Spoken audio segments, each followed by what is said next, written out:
Every time you bite into a shiny apple or slice into a perfect tomato, have you ever stopped to think about who paid the price for that flawless fruit? Behind the global food industry lies a dark secret. Millions of farm workers exposed to deadly pesticides, some without protection, some without warning, and too often, without justice.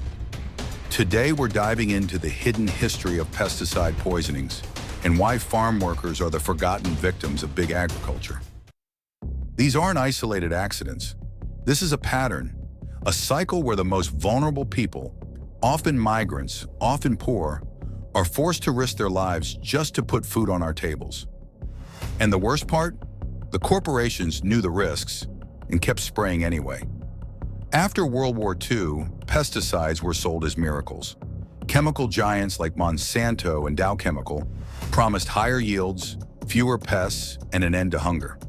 Farmers were told, spray more, grow more, profit more, and in many ways it worked. Oh yes. But no one asked, what happens to the people in the fields? The ones breathing in the chemicals day after day? Farm workers are exposed to pesticides up to 10 times more than the average person. Over 300,000 farm workers are poisoned by pesticides every single year, according to the WHO. In California, Florida, Mexico, the Philippines, stories pile up of workers collapsing in the fields, skin blistered, lungs burning. Some recover, many don't. Birth defects, cancers, nervous system damage. And when workers complain, too often they're ignored, fired, or even silenced. We didn't know what we were spraying. We just knew it made us sick. Testimony from a farm worker in the 1980s. Here's the wild part. Many of these workers were never even told the names of the chemicals. No training, no protective gear, nothing. Imagine working a 10-hour shift in a toxic fog and not even being allowed to know what's in it. Do you think food corporations should be held legally responsible for every worker poisoned by their pesticides? Yes or no? Drop your thoughts in the comments. I'm curious how divided this will be. Farmers say they're in trouble. Crops are rotting on the vine, and they're blaming the ongoing trade wars and immigration changes. What does this mean for the future of our food? The Night Team's Heather Walker has a look at tonight's 7 Investigates.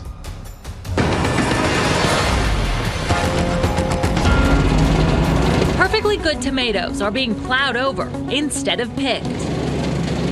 It's a sad scene happening in South Florida. You can't even afford to pick them right now between the cost of the labor and the inputs that go in.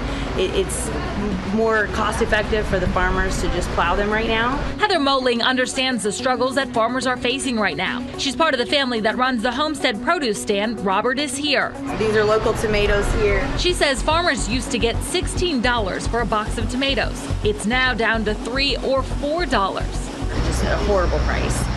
Some of that has been from what Mexico's bringing into the country, and some of that has been just with the threat of the tariffs. Farmers say President Trump's tariffs and the threat of tariffs have caused thousands of acres of tomatoes to go to waste because the cost to pack and pick them is more than what tomatoes are selling for this year. When lawsuits finally came, the companies fought back hard. Farmers and workers accused chemical giants of hiding the dangers of pesticides like DBCP, a chemical so toxic it made workers sterile. In 1977, workers at a California banana plantation sued Dow and Dole, claiming they'd been poisoned. The companies denied everything. For decades, they dragged out cases, settled in secret, and blamed the victims themselves. Fast forward to today.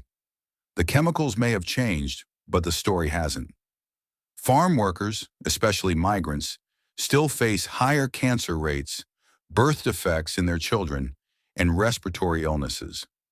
And while companies promise safety, pesticide exposure remains one of the most underreported workplace hazards in the world.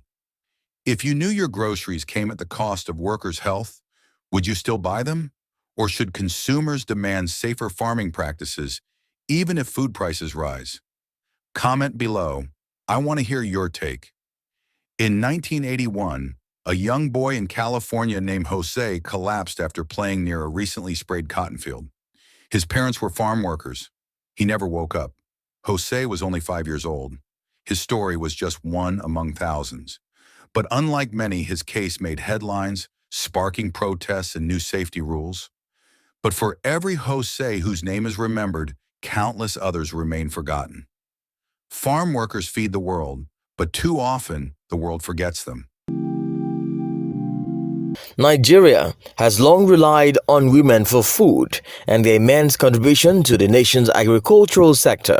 With a daily back-breaking grind using crude farming methods, women farmers believe they are undervalued by the government.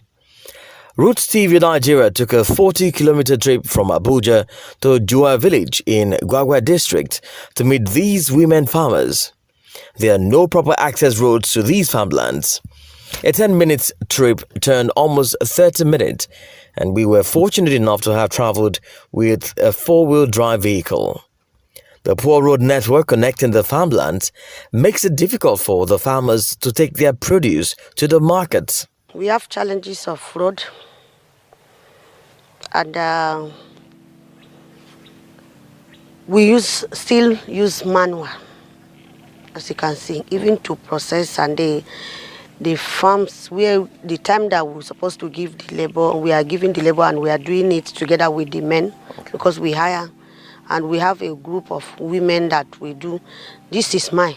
We have group farm and you cannot get there now because the bridge is cut. These farmer loan processes are stringent, and this is enough to discourage smallholder farmers. Some of things are challenging to us because a woman farmer like me, I no go, if I don't budget for 1,000 naira to put inside pots so that me and my children go benefit. If you think their stories deserve to be told, share this video so more people see it. And don't forget, subscribe for more hidden histories Big Ag doesn't want you to know. Until next time.